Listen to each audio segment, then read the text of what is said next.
Inside the Birds is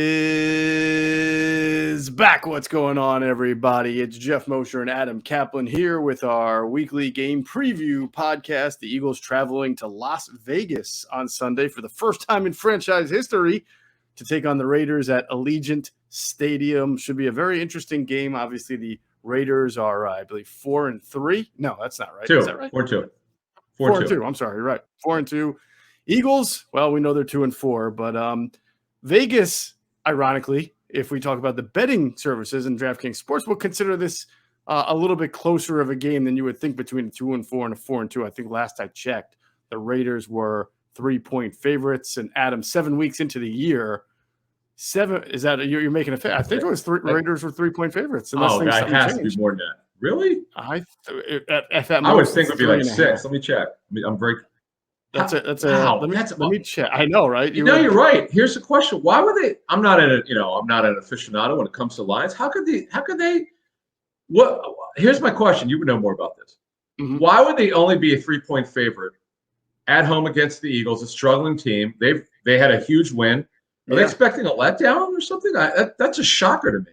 It's very possible. It's possible that the letdown that you're referring to, the law of averages of the Eagles losing 4 or 5, but not really being that bad of a team. I think Vegas in general struggles to figure out who these two teams are, how the Raiders will be long term when they just lose their head coach. You mentioned you have an emotional win. That might not be really what you're all about when you lose your head coach. So it is pretty fascinating, and even more so fascinating is this is now going to be 7 straight weeks. The Eagles have been the underdog. We talked about that. We knew it was going to happen. It's just amazing that you go week after week after week, and you're the underdog in every single game. Wow. I would have had it. No, I understand. The opening line was 2.5, the Raiders, right? My personal line would have been 6. The Raiders are clearly the better team. Now, I know that Vegas comes up with a number, and they'll move it, adjust it depending where the money is so they could make money on it. I get all that. But I'm surprised that just if you look at who they've played and so forth and where the teams stand, the Raiders are clearly much better. I'm looking at this week's lines for week 7. That to me is a mispriced line. I look, anything could happen. Sure, the Eagles have an upset. And I said to you in our previous show that the Raiders have to be careful here because they had an emotional win, huge win at Denver, divisional game. This is a non-divisional game. I know it's at home. And I mentioned in 2013 when, ironically, the week before they played the Eagles, they had an super emotional win against the Steelers. I believe Terrell Pryor was the quarterback. The next week, that absolutely handled smoke by the Eagles. And Nick Foles had, the 7 touchdowns, whatever it was? Yep, 7 touchdowns. So they weren't mentally ready to play, they told me. So there you go. Well, there you go. We'll see. Not Vegas isn't always right. And sometimes, as you mentioned, they kind of play on the markets, too, and what the teams are thinking. So I don't know how that line – Fascinating. I feel like that line begs you to put and begs Philadelphians who are very, believing of their team, even when it's down, that line almost begs you to take it. It's like the Eagle fan's going to look at that and say, something's up here because we are, as Adam's saying, we should be 6-point underdogs, but we're only 3. That makes me feel like I should take the Eagles, right? And that's how Vegas cleans up. Well, if you're going to take the Eagles, I would take the money line. If you think that, don't take the 3. If you think that you clearly think they're going to win, I've always felt when I would bet years ago on NBA, if I was only getting 2 points, I'm like, you could keep your juice. I don't want to give up the juice. If I think they're going to win, why would you give up? Why would you give up the juice? So it's pretty interesting. That's a stunner. I typically don't look at it at betting lines until late in the week just to see what Vegas thinks of the game. Yeah. And the over/under is around 49. It's funny. I do think it'll be a high-scoring game. We'll get into the matchups because we've got some interesting matchup numbers by position, what teams are giving up. But, wow, that's absolutely a stunner. Absolutely. All right, make sure you're checking out the latest Q&A show on Inside the Birds. Had some really good conversation in the show that dropped Thursday at 6 a.m. A lot of discussion, as you would imagine, about the offensive framework, the scheme, a lot of discussion about Jalen Hurts. One of the biggest takeaways I had from it was that they feel like the RPOs that the Eagles are running, teams are starting to play into that a little bit, showing more man coverage, which makes the RPO a little harder to execute because that nickel who's usually trying to either play the run or the pass in a zone concept now just has to play the pass, and it kind of forces the issue to the offense. They feel like defenses are now forcing the Eagles to pull the ball and throw the ball more by their alignment, which is really, offsetting the idea of the RPO to try to confuse the defense. So really good stuff.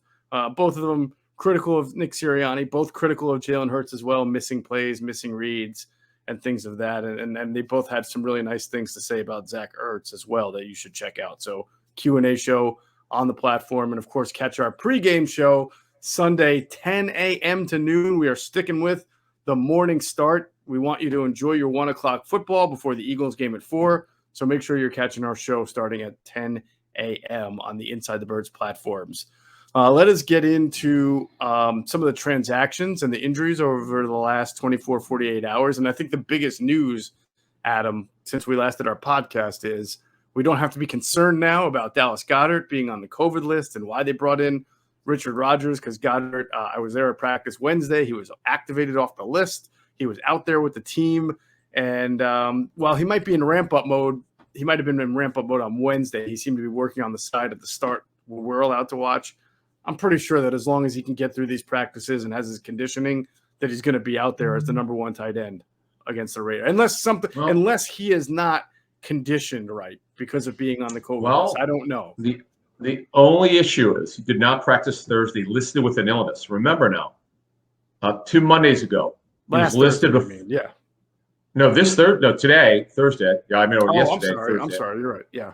Yeah. He was activated off the COVID list on Thursday, but he didn't practice. That I don't understand. Maybe he didn't feel right. I don't know. But I remember 2 Mondays ago, before he went on the COVID list, he was listed with an illness, which means he's not feeling well. So we'll see what happens today.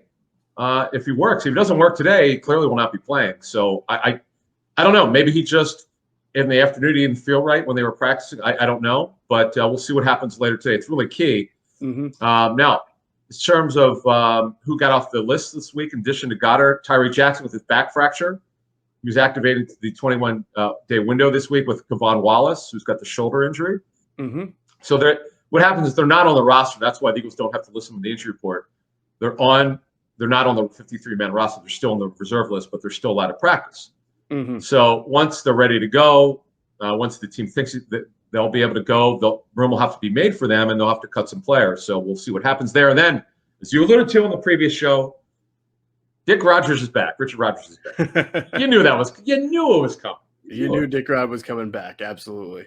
Yeah, I should correct myself. I meant to say that I was at practice on Thursday, not Wednesday, the day that he was activated. Oh, you saw him on the side on Thursday? Yeah, I did see him out there warming up. We all did. He was out there getting work in at the start of practice where it's open to the media. So I wonder if the plan all along was to just test him out to see how he's doing. He's obviously off the COVID list, so he's obviously produced the negative test, but maybe the plan all along was to hold him. I don't know. We'll have to see as it gets closer to game time, but it was a surprise to see him on the did not practice list because he was out there for at least the first part of practice. Now, like you said, maybe he didn't feel good after that. Maybe that's why he came out, or maybe the plan was just to get his legs underneath him in practice and then take him off the field. And they still have to give him a designation, right? So if you're going to do that, you still have to talk about illness. You know what I'm saying? You can't just say, well, I guess they could say rest, but. Well, they don't have to. If he took in a full practice, if he has no symptoms, he feels normal, they don't have to listen with an illness. But remember now, before he went on the COVID list, he was listed with an illness. So again, it's only Friday morning here. Let's see what happens later today. As long as he's practicing, I would expect him to play, but it would not be good if he doesn't, because we don't know about Tyree Jackson yet, when he'll be ready to go. And remember, he never played in a preseason game. I can't imagine he'd be ready this week to start playing. It was an unbelievable story. Right. Unfortunately, the back fracture happened right in front of me where he hurt his tailbone. And he got up and he practiced a little bit, and then he went inside. He was not seen again. But he's been a great story. Would have absolutely made the team. That was a word around the team at the time that he was going to make the roster. He's a great story, great kid. And then here's the question for you. When Wallace is ready to go, because they basically play 3 safeties per game now with McLeod back, and he does look good. Anthony Harris, who's got the hands injury. We'll get into that, but he should be able to go. And Epps is their third. They don't really play a fourth safety. The Krashiri guy is the special teamer. He could play safety. So I wonder. Chachere, okay. Andre Chachere. Do you think that Wallace would get the rotation? That's a great question. I asked it. I think he will. I think he will because his forte is coming up and making a hit, and they're really struggling in run defense at this point. So you kind of have to have him. I think, but you know what? You really want to have Chachere for your special teams. He's been great there. So dressing 5 safeties does seem a little excessive. That's a really interesting decision they got to make there when he's ready. Yeah, and I never even thought about that, but again, he's not ready yet as far as we know. He's still in the practice window. So I don't know. I wonder if they feel like compelled to make a move there before the deadline. Just thinking out loud because I mean, they've got some bodies there at the position. Either that or somebody's going to get hurt and it's going to make that decision for him. Right. At corner, they're in pretty good shape here with Nelson, Slay. Maddox we'll get into some stats. He's playing really well. Josiah Scott came back, from being on a reserve list. Tay Gowan, they're probably going to take a look at. And the kid Matt McCain's really not playing, but he's available. So your corner's another position where they have depth. We'll see what they do at the trade deadline and by November 2nd. Teams that are going to the playoffs are always going to be looking for corners, so we'll see if anyone's susceptible. Of course, the backups we're talking about. And they're still technically carrying 7 linebackers. This is a bit longer than I expected. But again, they do have 2 players who are going to be coming back, so we'll see what they do. Yeah, definitely. 7 linebackers. We joked about it going into the year, but they really do use pretty much all of them. So it's one way or another. Yeah, this is not your father's Eagles defense, I'll tell you that. Let's talk about the injury report. Lane Johnson, he wouldn't see again. I was there. He was warming up with the team, but I don't know exactly to the extent of practice how much he was doing. It sounds like they're just kind of getting him an evaluation of where he's at, Adam. Yeah, I would say with Lane Johnson, you know how Nick Sirianni has talked about connecting and communicating? Mm-hmm. That to me is going to be the huge thing because the nice thing on Thursday is he took in a full practice, which generally is an indication that he's going to be able to go. Mm-hmm. When you take a full practice in on a Thursday, which is probably the most important practice of the week, he should be going tomorrow. Today's practice is short, like as Avant said, it's no more than an hour, sometimes like 45 minutes, pretty light practice. Mm-hmm.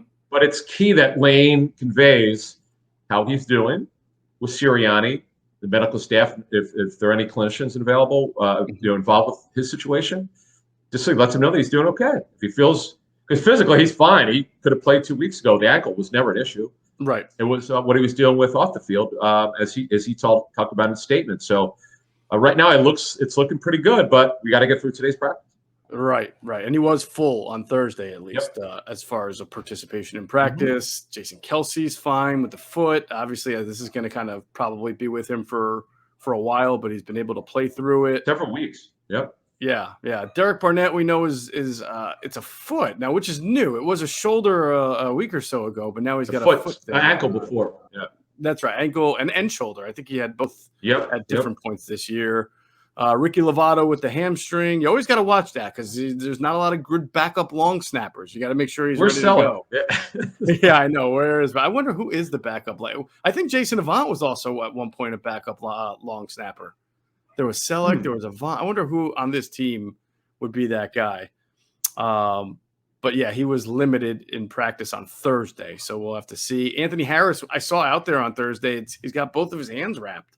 I mean, it's very rare to see a guy with any position, but especially safety, with both of their hands kind of wrapped. He should play because he got some work on Thursday. Mm-hmm. It was interesting. So in the last game, he left for a bit, came back with one of his hands wrapped, and he finished the game. And then he's listed now with both hands have injuries, and he was out there. You would think although he didn't have a full practice, you would think as long as he gets through today's practice, that it'll be cleared. So it's just something to keep an eye on. And then, as you said, Kelsey, this is, I think, 4 weeks now he's been listed with this foot injury, but he plays and he's amazing. No doubt So about it. he'll be ready to go. And if you haven't caught his comments yet from Thursday awesome. on the Sixers and Ben Simmons, that is a must read. We'll have it up on He's the best. InsideTheBirds.com. Yeah, he's quite the candid guy, and I think a lot of people appreciate that about him. All right, we are going to now move into kind of breaking down this game. First, as you heard us talking about the line before, the people who are going to help you most when you want to place a bet are BetQL. It's the only app you'll need to make smart bets. They've got a computer model scanning over 350,000 unique bets a year that gives you a best bet recommendation for every game, for every major sport, gives you the reason behind why you should place the bet, from spreads to over-unders and player prop bets, all of that. And if you don't want to use their model, you can do research yourself with BetQL's tools that include sharp data, line movement, team summaries, lineup and injury breaking news, even a leaderboards to track your success. So go to the App Store or Google Play Store now, download BetQL. You can also go to try.betql.co/ITB, enter the discount code ITB at payment checkout for 25% off their subscription offerings. And they've got this cool sportsbook offers page if you live in one of the eligible states, where you can claim free offers upon signing up at one of the many sportsbooks listed. So don't miss out on the chance to beat your sportsbook this football season using BetQL. All right, let's get into the matchup here. We'll start off with the Eagles offense versus the Raiders defense. And, the first thing you look at is scheme, Adam. And the Eagles have played Gus Bradley's or some variation of his scheme quite a bit over the last few years. That old, cover 3 style, Seattle kind of gets brought up a lot. Dan Quinn was using it in Atlanta. Now, he modified that. He's not using it, as you've mentioned many times, in Dallas. But the Eagles have played Atlanta a lot. They've played Seattle a couple of times the last few years. So San Francisco, of course. So this should not be something that they're unfamiliar with. Correct. Yeah, the cover 3, they play the 6th highest zone at 76%. Zone beaters are typically tight ends. Tight ends usually do very well. Now, if Goddard plays, you would think he'd be heavily involved. We'll get to the tight ends in a second, but that to me has got to be a staple of this offense going forward. Goddard's got to get the ball more. We all know that. I still to this day have no idea what's been going on with his lack of usage. It's been a bizarre situation with some of the players just not getting the ball. But the Raider defensive line is so much better than it's been in recent years. Why? Max Crosby, who was great year 1, so year 2, great year 3. Yannick Ngakoue is a speed rusher. It's interesting with Ngakoue.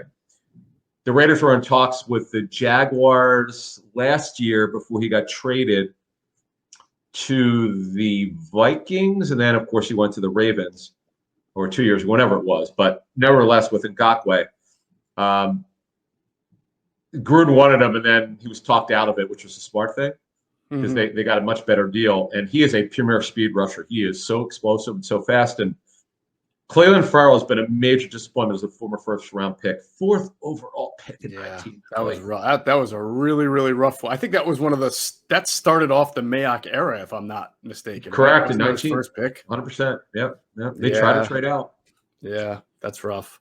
That's rough. So there's a lot of speed, though, on the edges, right? And speed to power with Crosby's side and just pure speed from Ngakoue's side. Now, do they switch? I'm pretty sure Crosby usually lines up over left and Ngakoue over right, but I think I've seen them kind of switch at times. And they'll stand him up, too. Gus's defense sometimes will look like a 34, but they run a 43.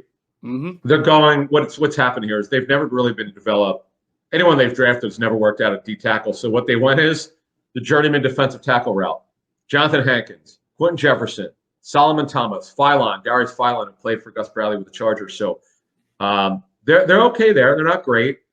The Eagles' offensive line should do very well in the interior. In fact, they should do well running the football if they ever run it.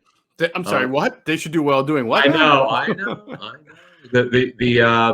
The Raiders give up 4.4 yards per carry to running backs.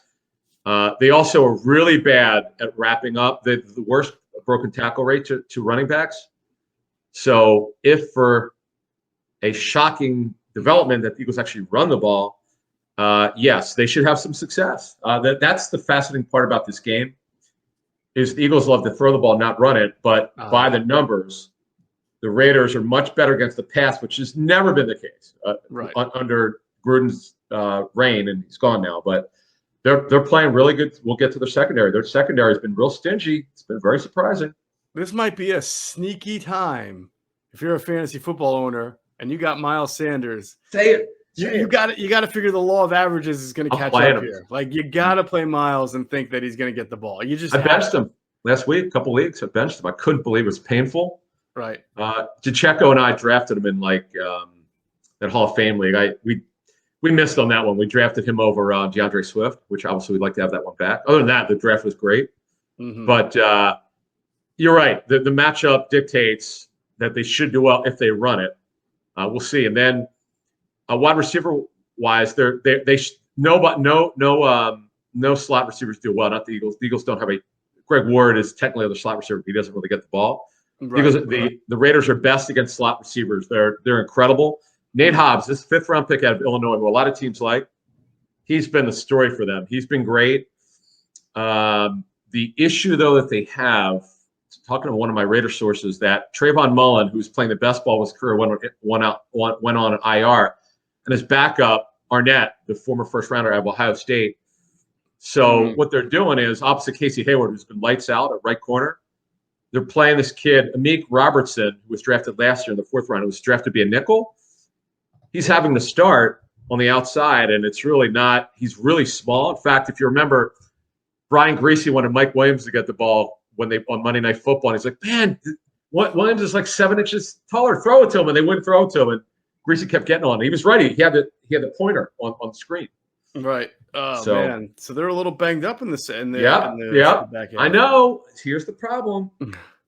You mentioned it, and you're 100% right. With the matchup dictates running it. However, the Raiders are down 2 corners, and Sirianni knows this. Well, there's this crazy concept called running early to set up a little play action so that you can beat those corners on the deep routes after when you're on 2nd and 3 or – a 3rd and 1, 3rd and 2.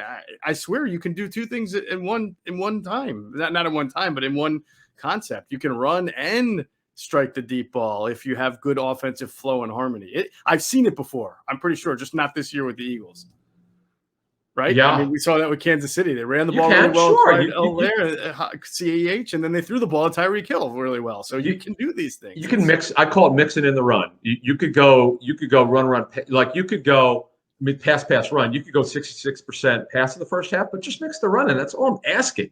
Yeah. Is it that hard? Is it that hard? One thing Doug used to do well, Adam, especially early, from before last year, was he would love to spring a run on like a 3rd and long and catch a defense off guard, and he would get it a lot against Buffalo. Like 3rd and 5, 3rd and 6, and he would spread everybody out, and then motion Miles back in, hand it off, and bam, because it was such a light box. All you have to do is have one lineman go on the 2nd level, block the only linebacker there, and you got a nice big, canal to basically run through.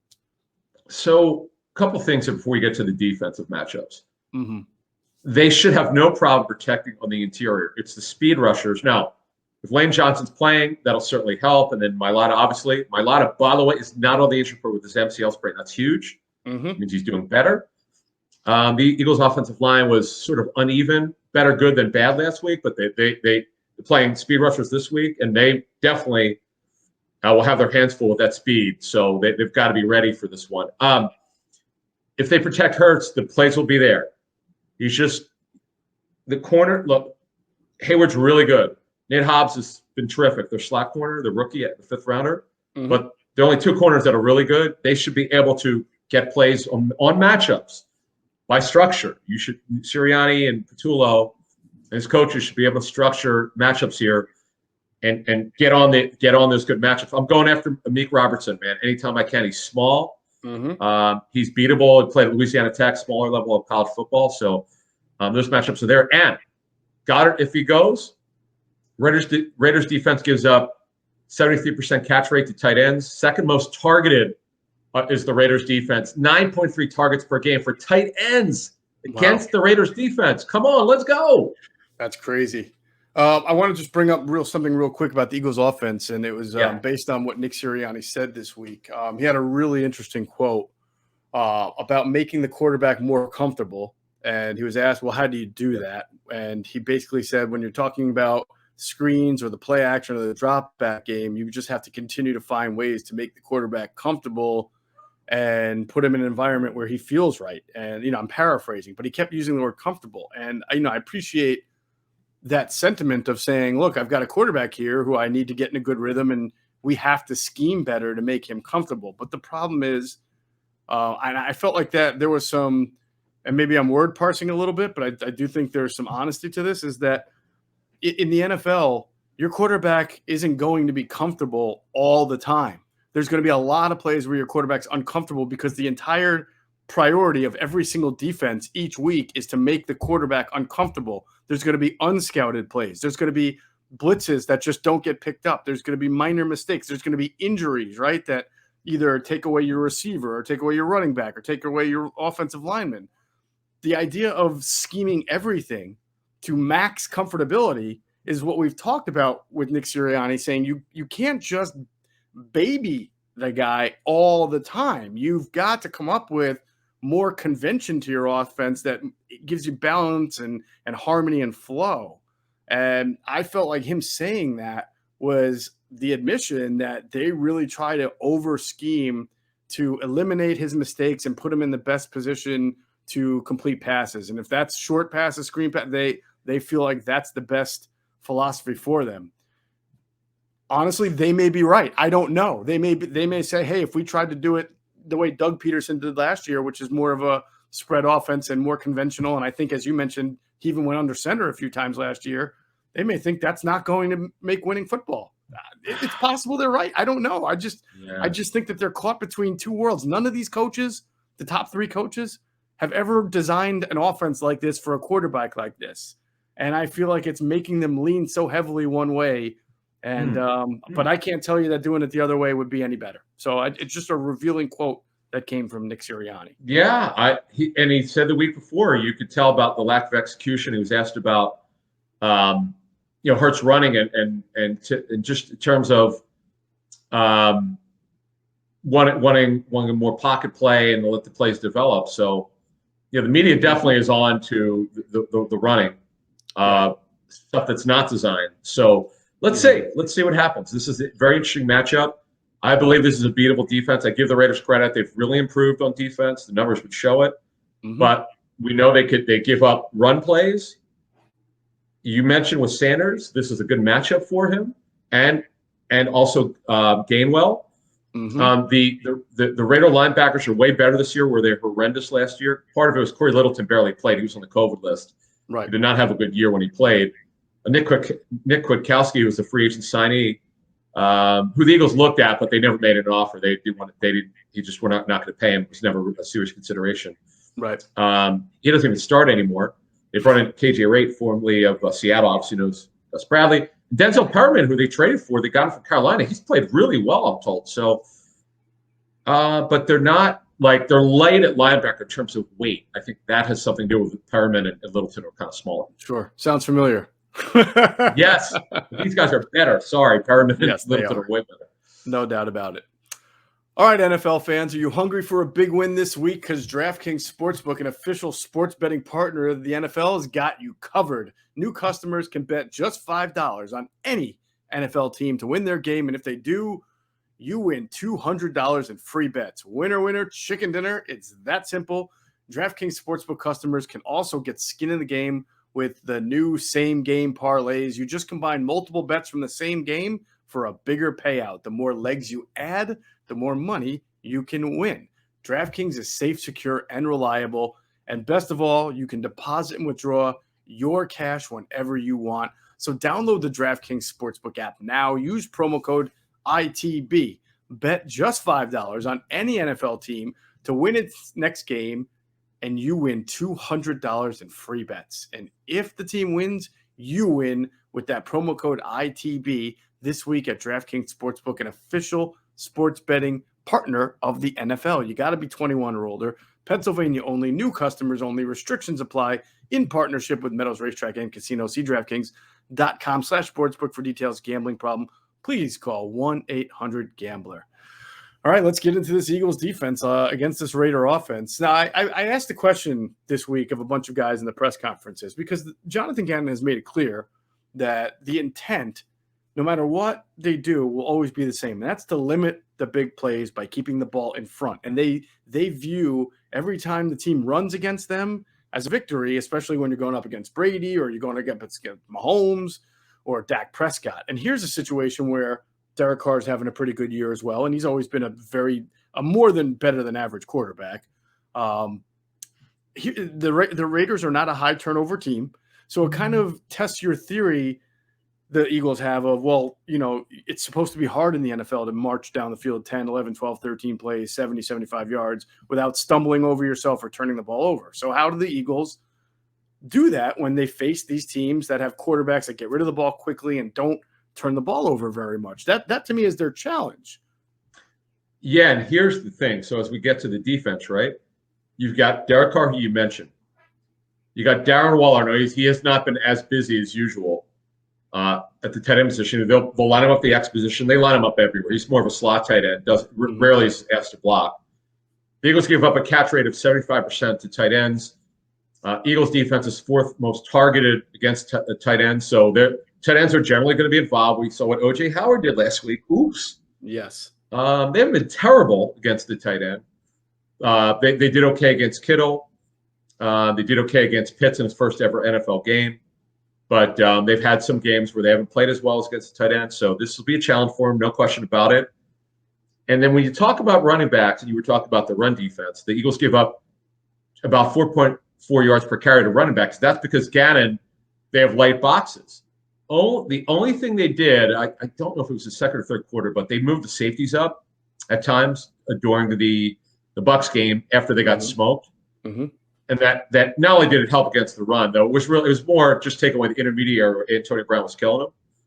But the one thing that was interesting in the Raiders game last week is they made more of a commitment to get Josh Jacobs the ball because they do not have a very good offensive line. Colton Miller's good at left tackle. Mm-hmm. They moved Alex Leatherwood, who was the right tackle, the first-round pick, who a lot of people thought they reached for. They moved him inside to guard, where some teams, from what I understand, they liked him there, and that's where he's lining up. And they moved Brandon Parker, who was a draftee, to right tackle. Mm-hmm. Andre James is not very good at center. That I'll tell you what, where this D line's going to eat is in the interior. The interior of the Eagles defensive line versus the Raiders interior. They should dominate. This is where that 3-point spread would make sense to me. Mm-hmm. Hargrave and Cox should go off in this game. This is going to be fun to watch, folks, on Sunday. Yeah, no, it really should be. And it's amazing to think that two of the starters on Alabama's offensive line last year will be playing in this game, Leatherwood and Landon Dickerson. And they're both playing guard, right? And neither of them, I think, played guard last year because Dickerson was the center and Leatherwood was a tackle. I do remember people pre-draft, league folks telling me they felt that Leatherwood would probably be a guard in the NFL, but they thought he'd be a good one. Like you could justify a first-round pick on him at guard because they thought he was good. But there was also variance to that. If you heard first round, second round, so that's the way it works with those kind of guys. But we'll see how. The Raiders have struggled on the O-line, and they think that that's a better move for them. I agree with you. They should really dominate the interior matchup. I think the Eagles are going to have to produce a turnover, like you said. I think they're going to have to, whether it's a fumble or they're going to have to sack Derek Carr, which is not always the easiest thing to do. Maybe get him to fumble. Maybe he throws one up for a pick. They got to figure out a way to flip the field at times. And really, it's going to have to start also with stopping Josh Jacobs, because if the Raiders are paying attention, they're going to, first and foremost, want to come into this game and probably plan to get Jacobs 18 to 20 carries. The game when Carr struggled mightily against the Bears, they lost at home 20-9. Khalil Mack made their life miserable. Mm-hmm. They got so much pressure. Carr had a pick, but he just was not comfortable in that game. And he got happy feet. They got interior pressure, again, where the matchup was pretty good. Yeah. The Eagles also, and it is plays by what Gannon was talking about, they give up a super high completion rate to quarterbacks, mm-hmm. but they give up a high average per yards per, but they're really good at attempt because they don't give up a lot of big plays, which he's been talking about. Right. And the Raiders, believe it or not, this is what I was talking about earlier. where their defense, because the pressure that they're getting, they're one of the best at yards per attempt. They don't give a lot of big plays up. So, but they give up plays to the tight end. So again, Goddard, if he plays, could have a monster game. They really need him to win this game. It sounds preposterous, I would say this, but I have a hard time seeing them win without Goddard because it's a matchup thing. The receivers, based on play calling and in general, other than Devontae Smith, aren't winning for whatever reason. Get this guy the ball. There's no more Zach Ertz, by the way, so he's with the Cardinals.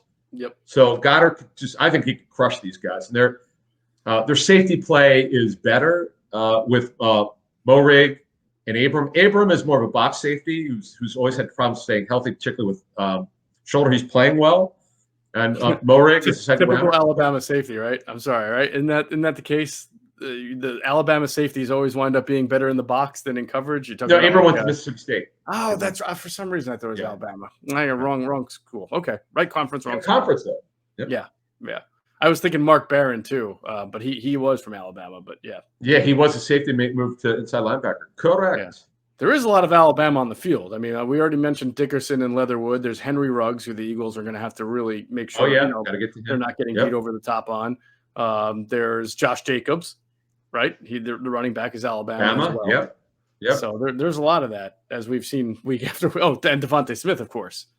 Yep. So the way that the Raiders do it, Ruggs is their designated shot play guy. He's been sort of up and down with those plays this season. Bryan Edwards is their physical X.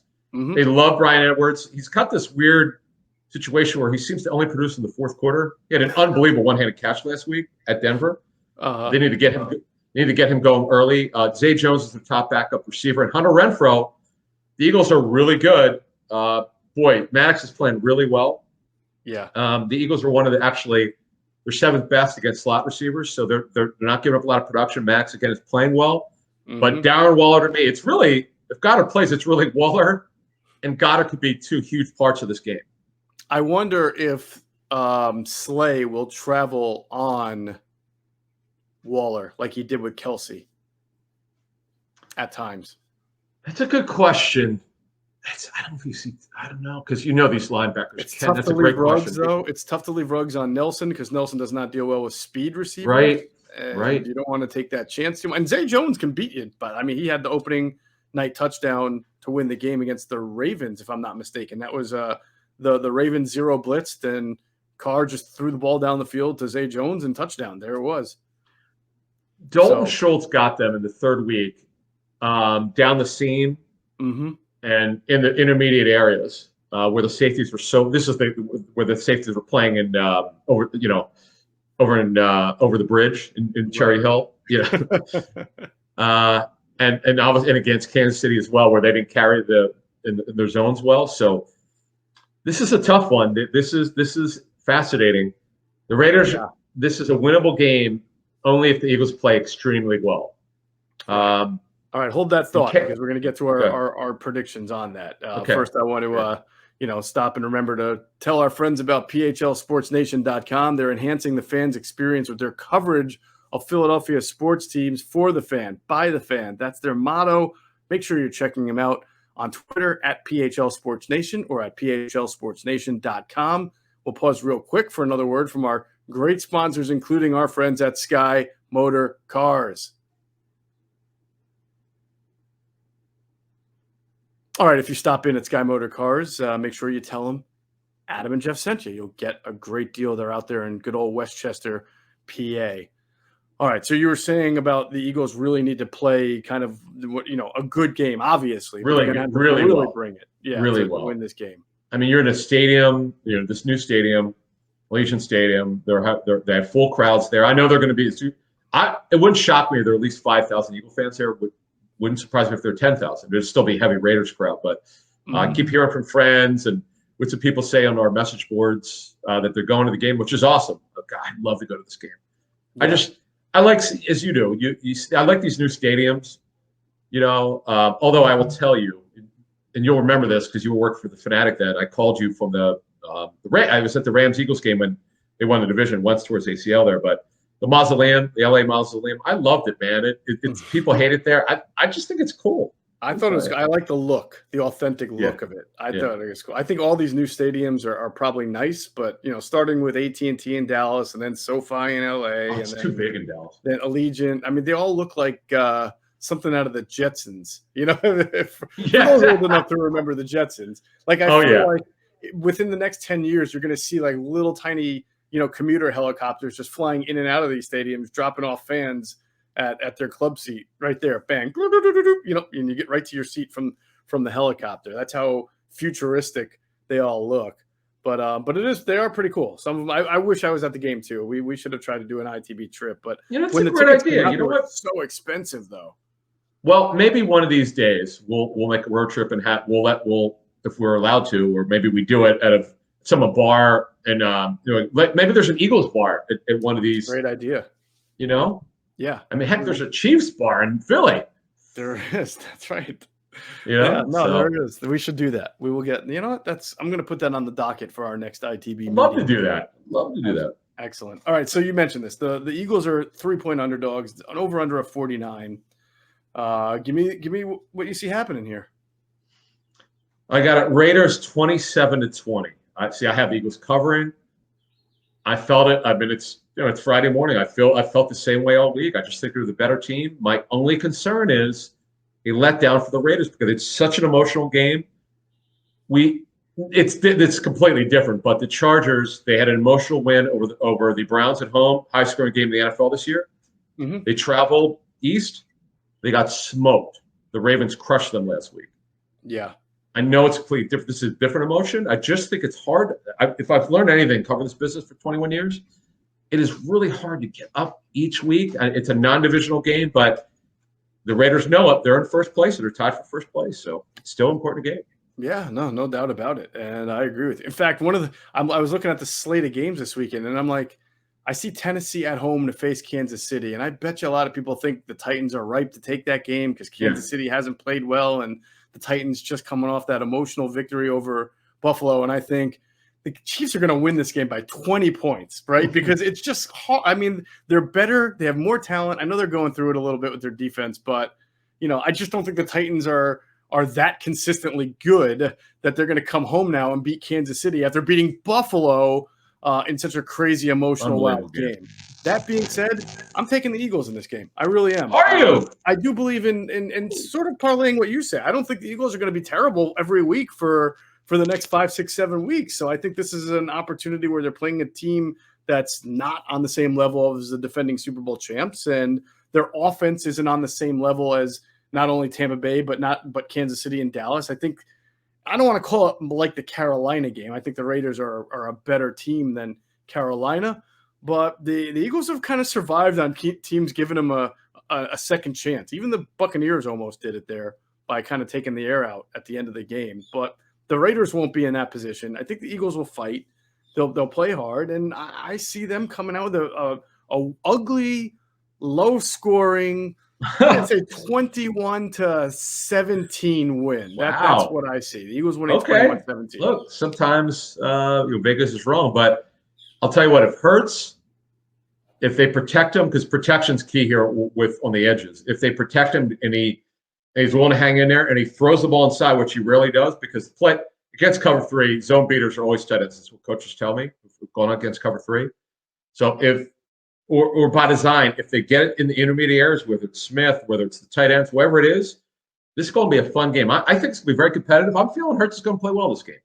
Yeah, you always see a lot of 4 verticals, right, with those cover 3s and a lot of tight end vertical routes. So even Dallas Goedert coming back, it may not have to be the middle of the field. They may be able to get him down the seams. Carson and him used to have a nice connection against those cover 3 teams. So we'll see. I'm feeling an Eagles win, and we'll see if I'm right about it. We'll see.